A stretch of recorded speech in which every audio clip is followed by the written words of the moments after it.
Hello everyone. In this session, I will share with you a new topic that is the sampling and quantization. Digital signal processing systems are all in digital, but the signals in external world are in analog. Therefore, analog signal being input to a digital signal processing system must be digitized using an analog to digital converter, A to D converter. And the output from the digital signal processing system must be converted to an analog using a digital to analog converter. In order to convert the signal from the analog to digital, the signal must pass through a process we call as a sampling and quantization. So sampling and quantization is actually a part of the process in analog to digital converter. So what is sampling? Sampling is the conversion of the continuous time signal into a discrete time signal. So the sampling is, initially we have the analog signal. So sampling is the conversion of the continuous time signal into a discrete signal.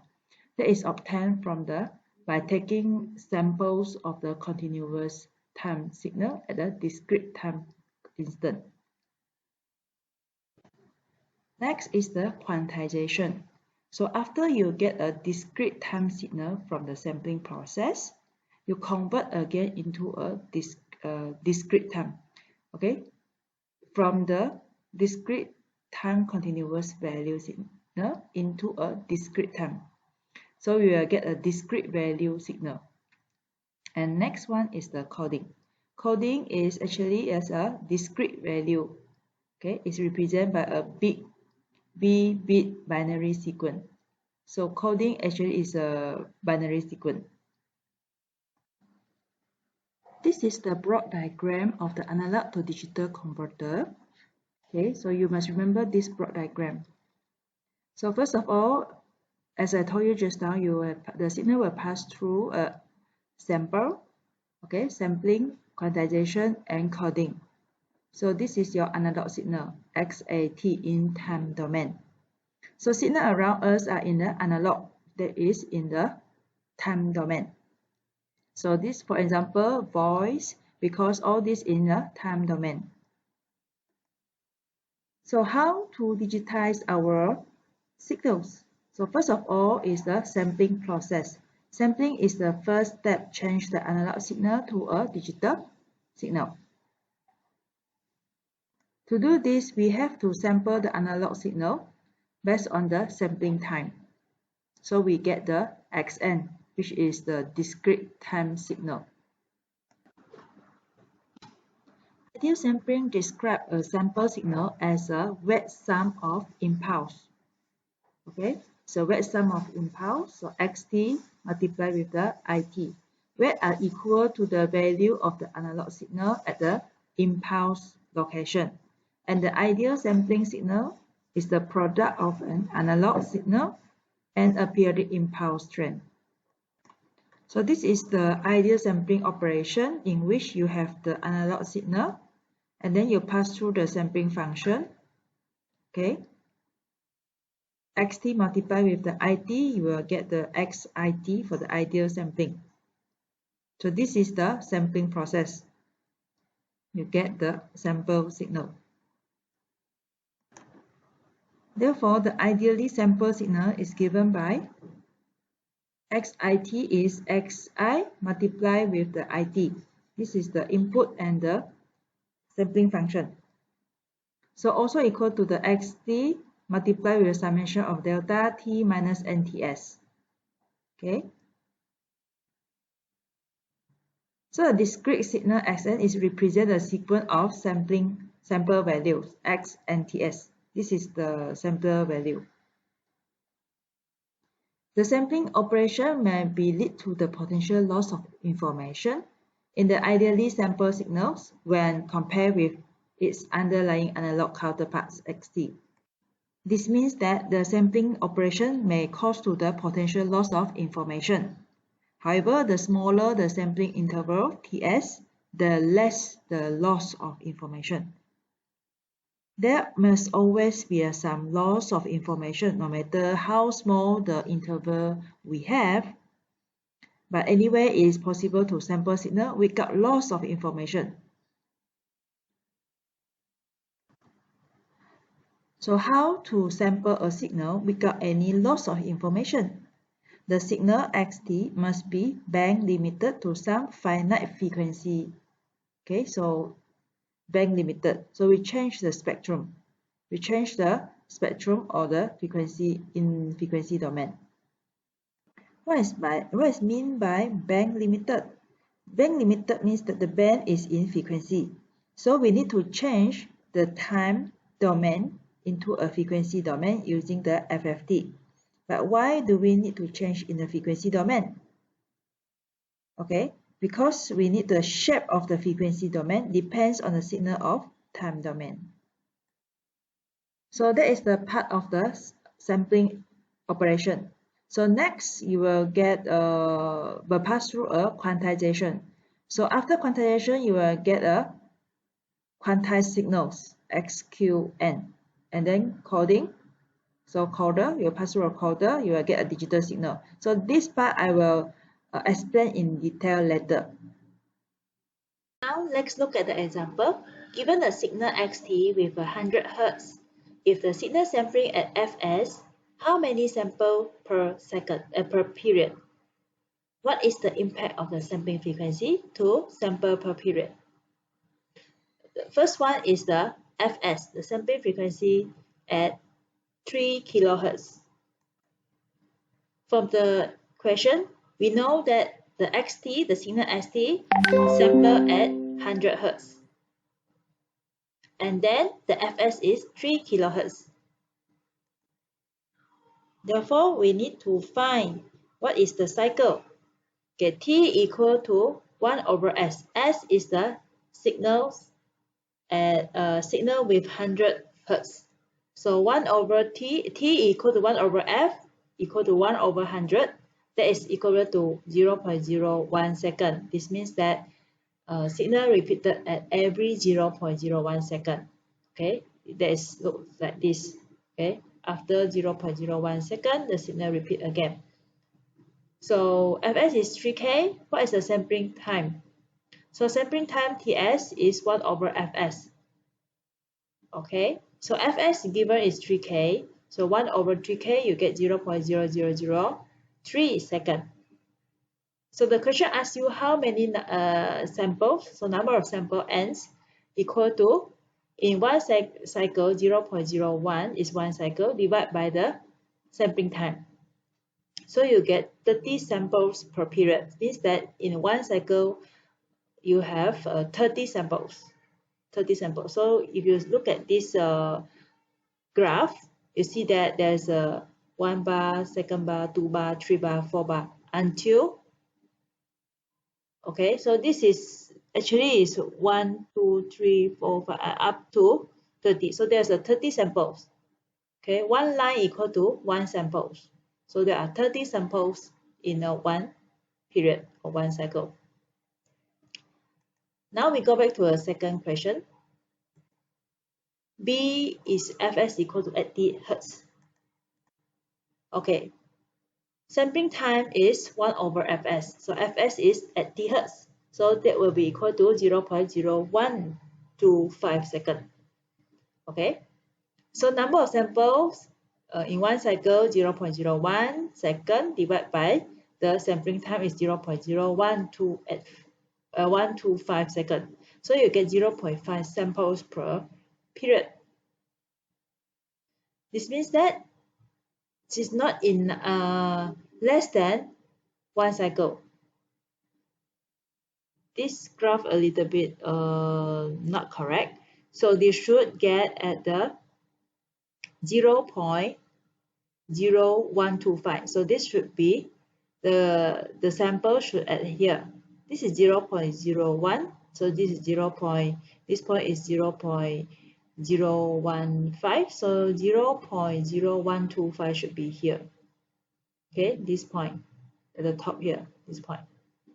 Okay, so the next one should be you add up another 0.0125, you will get 0.035. So 0.035. That should be here. 35, that should be here. Okay, so what if you look at here, what is the difference between the 80 Hertz and the 3K? Okay, if you look at here, this one is 0.8 samples per period, means that the big sampling interval. So this means if big sampling interval, this will lose a lot of information. So this is only one sample here, another sample here. So a big sampling interval. So this will lose the information. Whereas in the first one, the sampling is sampling time is sampling frequency is 3K. So when 3K per cycle, sampling if sampling frequency is 3K and the sampling time is 0.0003 seconds, this means that you have a lot of the sample in one cycle. So this will obviously you can get the original signal, right? So that's the difference. So this is a small sampling interval. So this is the difference between the big interval and the small interval. So big interval will lose the information. And this is the graphical illustration of the spectra associated with the various signal in the ideal sampling. So XT is the analog signal and XF is the spectrum or the frequency or in frequency domain, the spectrum of this analog signal. So then the signal is passed through a sampling process. Okay, in sampling process, analog signal will be multiplied with this sampling function IT, and it will result in the ideal sample signal. Okay, will result in the ideal sample signal at a discrete time. So this one is we call it as a discrete time. Okay, so similar to the frequency domain, SF is convoluted with the IF and will produce the signal like this. Okay, so SF convoluted with the IF, it will result in like this. The impulse train IT is a periodic signal with the period T equal to Ts or equal to 1 over S. And if Fourier transform is a train of the impulse at F equal to Ks, then IF is equal to the summation of the IK delta F minus Ks. Okay, so the ideally sample signal is the product of the XT and the IT. In terms of the spectrum, so the ideal spectrum is we can describe as a convolution of the XF and IF. Okay, this is in the frequency domain. Just now is in time domain. This is in time domain, while this is in the frequency domain. So the spectrum is of an ideally sample signal is a periodic with the period of S. And the spectrum X ideal XF consists of the XF and its shifted replicas or image. So this is, we call it ideal. There is no undersampling or oversampling, so it's ideal. It's a exact replicas of signals. Later we'll show you what is the ideal and what is under and what is the oversampling.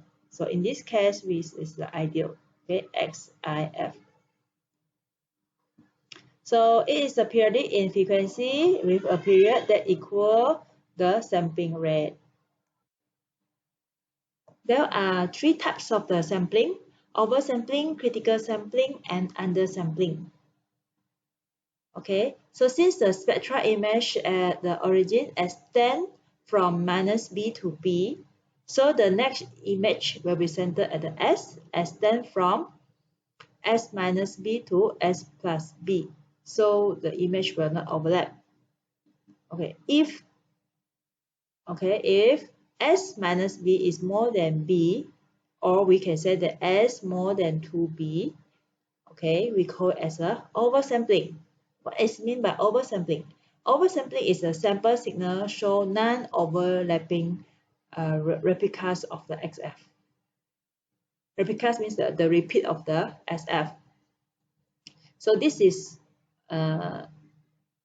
one from minus B to B. If S, this is the S. If S is more than 2B, so this is 1B here, another 2B is here. So S is more than 2B, means that it's oversampling. Okay, it's oversampling. And then if critical sampling, this means that S is equal to 2B. So actually with this one is considered is the ideal. So the transition between the oversampling and undersampling is the same. Okay, it's the same. So S equal to 2B. For the undersampling, is S is more than 2B. So the replicas overlap and no period of periodic spectrum no longer match SF. So this is under because all overlapping. Okay, this one overlap with this one. So overlapping S less than 2B. Therefore, we said that the XF can be extracted as a principal period of X ideal F between them from minus 0.5 S to 0.5 S, okay, through a ideal low-pass filter, in which we have a cutoff frequency of 0.5 S, gain of 1 over S, and the frequency range from minus 0.5 S to 0.5 S. And then we also need to know the sampling theorems. Sampling theorems is a ideal signal band limited to a frequency B can be sampled without loss of information. Okay, if the sampling rate S more than 2B. So if S more than 2B, what does it mean? It means no loss of information. And also, you have to know that the Nyquist rate or the Nyquist frequency S equal to 2B. And Nyquist intervals Tn, Nyquist, N is referred to the Nyquist, is equal to 1 over critical sampling rate. So if the S is less than 2B, the spectra image overlap, okay, and the principal period from minus 0.5 S to 0.5 S no longer at exact replicas, like I told you just now. Okay, no exact replicas. So in this case, XT cannot recover exactly and there is loss of information, okay, due to the undersampling. Okay, undersampling will have a loss of information. And component of XF outside the principal range, for the component of XX is outside the principal range due to the spectra overlap from the adjacent image. Frequency higher than 0.5 S appeared as a lower frequency in the principal period, so we call it as a aliasing. Later we'll show you how to check whether the signal is aliasing or not. Okay, next is the frequency 0.5 S is called folding frequency. Okay, now let's look at the example.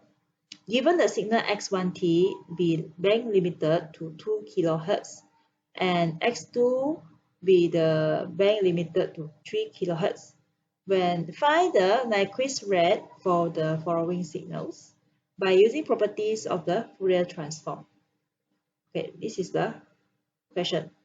We shall go one by one. From the question, we know that the x1t limited to 2 kHz, whereas x2t is band limited to 3 kHz. So you need to find the Nyquist rate. Okay, first question is the x1 2t. So this is we call it as a time compression. So what is the Nyquist rate? First of all, we need to find the B. B equal to x1. x1 refer to 2k. And then 2t is 2, times 2. So you get 4K. And then the critical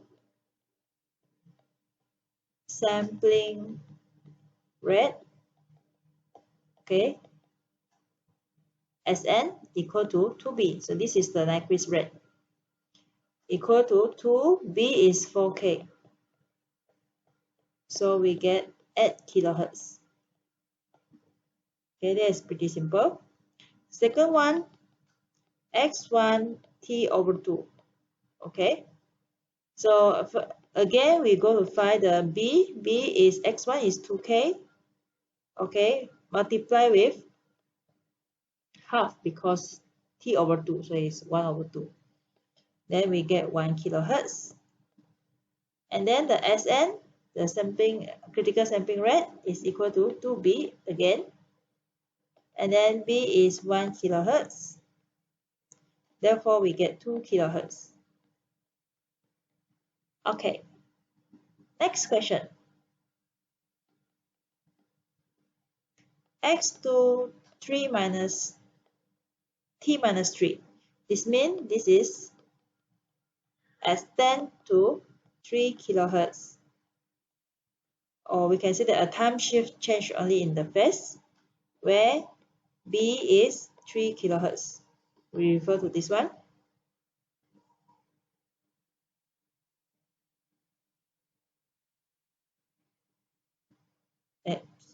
We refer to the X2, sorry, we refer to the X2 is 3 kilohertz.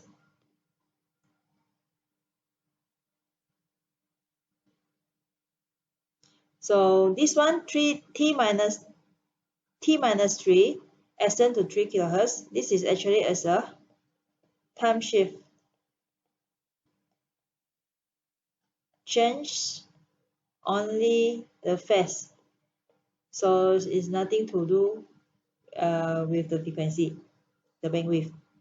So Sn equal to 2B, again 2 times 3K, you get 6 kilohertz. Next question, x1t plus x2t. So this is, we call it as a sum of spectra. So what we should do, we take the maximum. That's all. So B equal to maximum 2K or 3K. So we choose 3 kilohertz. Therefore, Sn is 2B.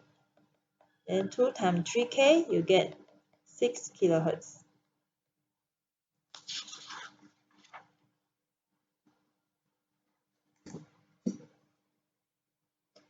Next question, x1t, x2t. This is the convolution in the frequency domain.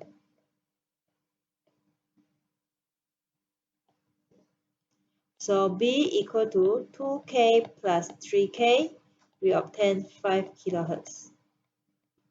So Sn is 2 times 5 kilo, we get 10 kilohertz. And then next question, x1t multiply or convolute with the x2t. So this is the product of spectra. Therefore, we take the minimum.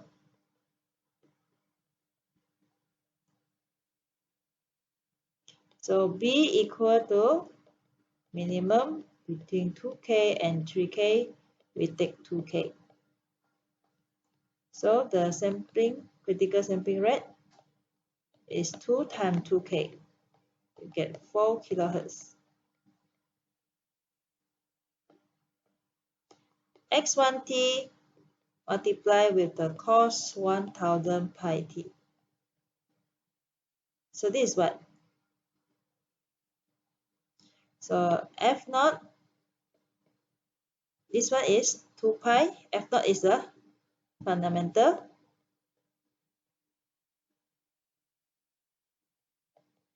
frequency to oscillate.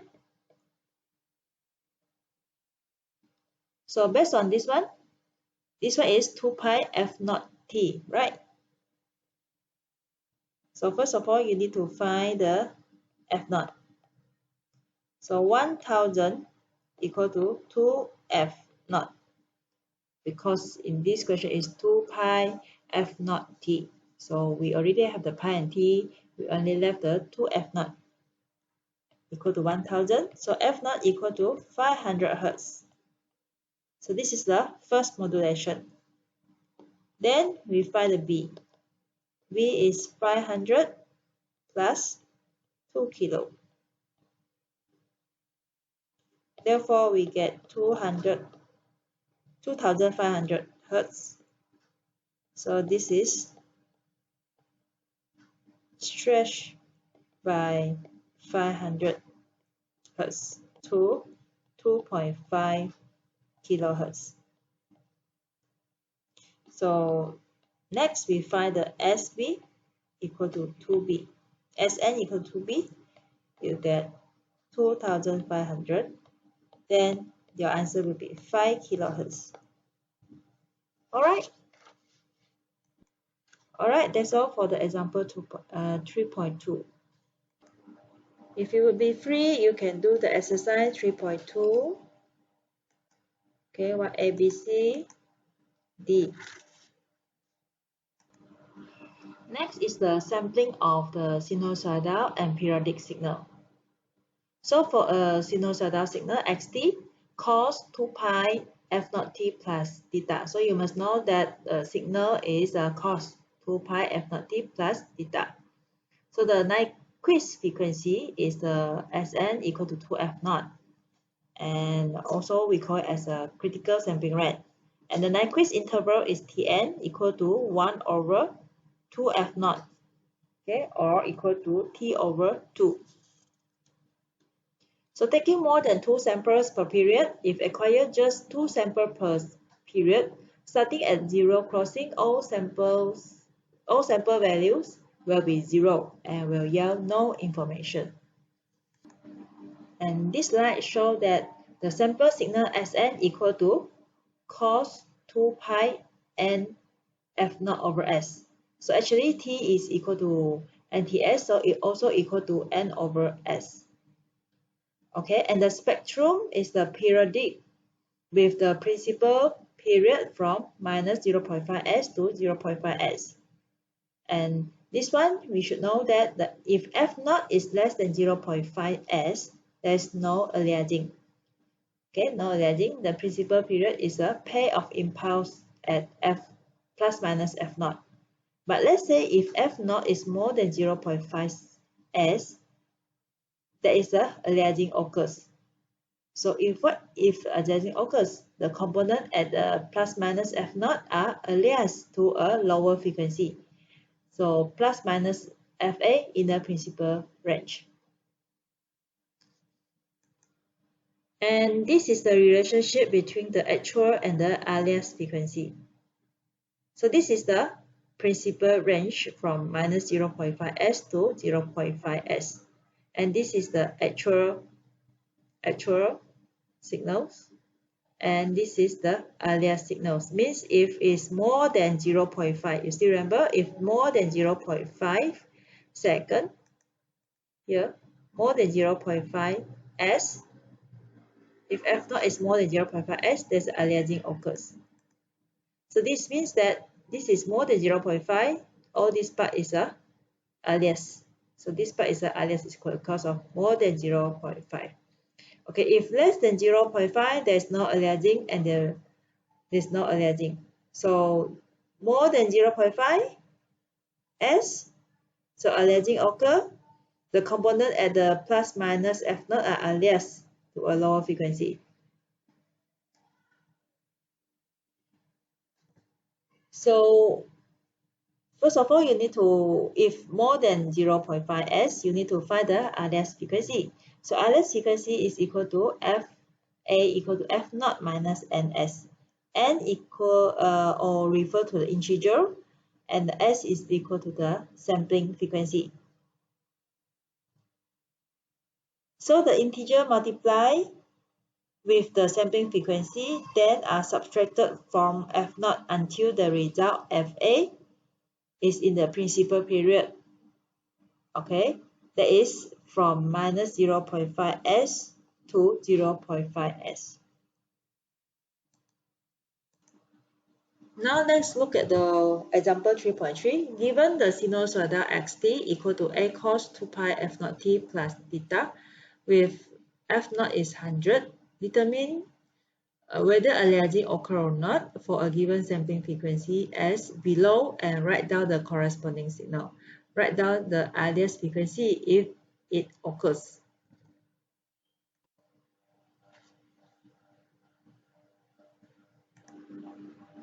Okay, this is given by the question xt and the f0. So first of all, S is the first question, S is equal to 300 Hertz. So we need to check whether is aliasing occur or not. So just now we said that if S is more than 2F0, there is no aliasing. No aliasing for S more than 2F0. Let's say we check. Okay, 2F0, F0 is 100. So means that 200. So now the S is 300. So 300 more than 200, that's correct. So there is no aliasing. Therefore, your xt is equal to a cos 2 pi 100 t plus theta. So a cos 200 pi t plus theta. Okay, second question. S is equal to 80 Hertz. Again, we check S more than 2F0, there's no aliasing. So S is 80, and then 2F0 is 200. So this means it's not more than, but it is less than. If less than, means there's aliasing. So if aliasing occurs, we need to find the Fa. Fa is equal to F0 minus Ns. So this is based on the slide we have. Fa equal to F0 minus Ns. So equal to 100 F0 minus, okay, N is the interval, so I put 1 first. Okay, always start with 1, and S is 80. So remain 20 Hertz. So then you check again whether it's fall in the principal range or not. So negative 0.5 S to 0.5 S. So negative 0.5 S, your S is 80, right? The question S is 80. So half of the 80 is negative 40. Negative 40 to 40. So is this 20 fall in this range? Yes. Fa is within the range with N equal to 1. So therefore, xt equal to a cos 2 pi 20 t plus theta. So you get a cos 40 pi t plus theta.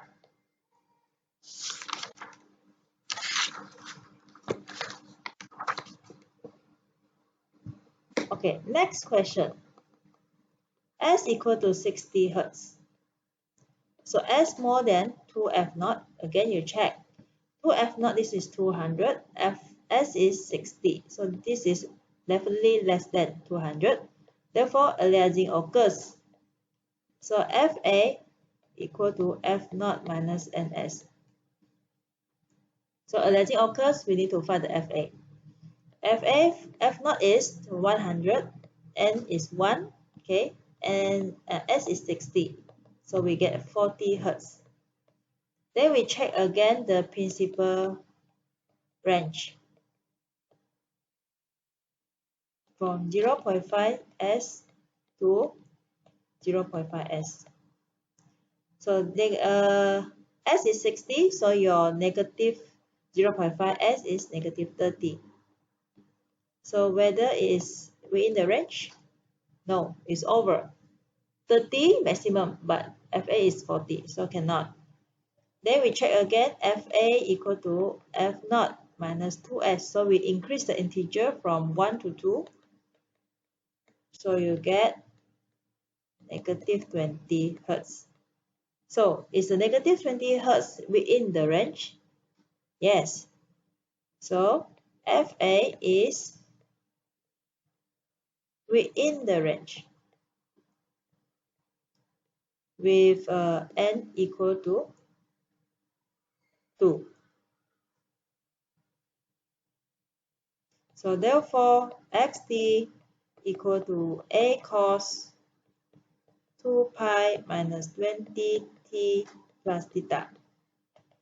So therefore, a cos 40 pi t minus theta. So not that this is a fast reversal because of negative when negative 40 pi t, so it's a fast reversal. So that's all for the example of the 3.3. Then you can do the exercise 3.3. Okay, A, B, and C. Okay, that's all for today, and thank you for watching.